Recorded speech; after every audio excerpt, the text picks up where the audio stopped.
Bon, ben merci d'avoir attendu jusque-là. On ne va pas vous garder longtemps, mais on voulait, avec Laurence, donc, avec qui je co-dirige le bureau jeunesse du syndicat national de l'édition, vous remercier pour votre présence. Remercier aussi le public qui nous a suivis à travers les écrans.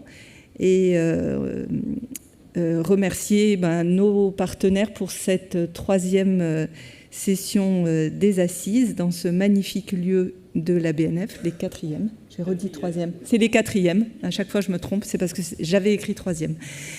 Et donc, merci à l'équipe de la BNF. Merci au bureau jeunesse et au comité d'organisation. Merci à Camille qui a fait un job fantastique. Merci à Dorothée qui, malgré un état de santé un peu compliqué, nous a rejoint cet après-midi, et à Jean-Yves qui était là ce matin. On va se retrouver dans 2 ans. Et comme ce matin, on a eu quelques remarques sur le fait que l'international, c'était un peu raide comme sujet. Si vous avez des idées pour les Assises 2025, elles sont les bienvenues. N'hésitez pas à nous en faire part. Alors d'ici là, nous continuons à rester mobilisés au groupe jeunesse du SNE sur les sujets qui nous occupent depuis toujours, depuis nos prédécesseurs. Moi, ça fait 12 ans que je suis au bureau maintenant. Et essentiellement à faire connaître le travail des éditeurs et des éditrices, bien sûr, mais aussi et surtout de nos auteurs et autrices auprès du grand public et auprès des institutions. J'ai particulièrement en tête, à l'heure actuelle, l'idée de sensibiliser les administrations, qu'elles soient françaises ou européennes, au fait que lire des histoires aux bébés dès l'âge de 4 mois, c'est crucial pour le réveil, que c'est ainsi qu'on forme à la fois des lecteurs et des lectrices, mais aussi des citoyens et des citoyennes, qu'il ne faut pas attendre qu'ils aient l'âge de déchiffrer pour leur mettre des livres entre les mains, et donc que les livres ne sont pas des jouets.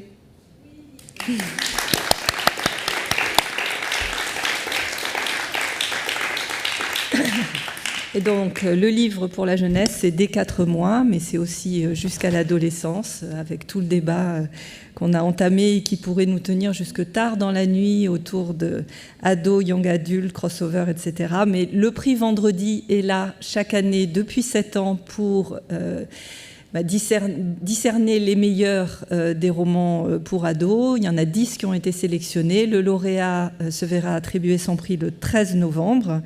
Comme l'a rappelé Louis Delas ce matin. Et cette année, on est très content de voir le prix s'élargir avec un jury des jeunes Pass Culture. Donc là, ça sera vraiment un prix décerné par des ados à un roman pour ados.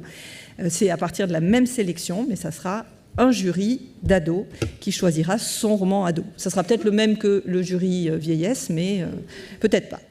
Très vite, mais parce que ça se fait, il faut que je dise merci à tous les partenaires du prix Vendredi, la CFC, la Sophia, la Culture avec la copie privée, les fondations La Poste et Crédit Mutuel, Je Bouquine, Lecture Jeunesse et le Pass Culture.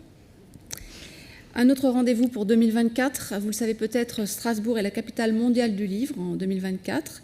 C'est la raison pour laquelle nous nous retrouverons, pour celles et ceux qui le souhaitent, le 13 mai, c'est un lundi, pour une rencontre un peu du type de celle-ci, mais recentrée autour de l'album.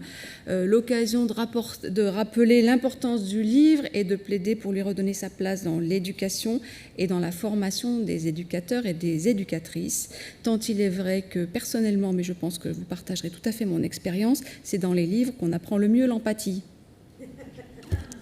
Bonne humanité.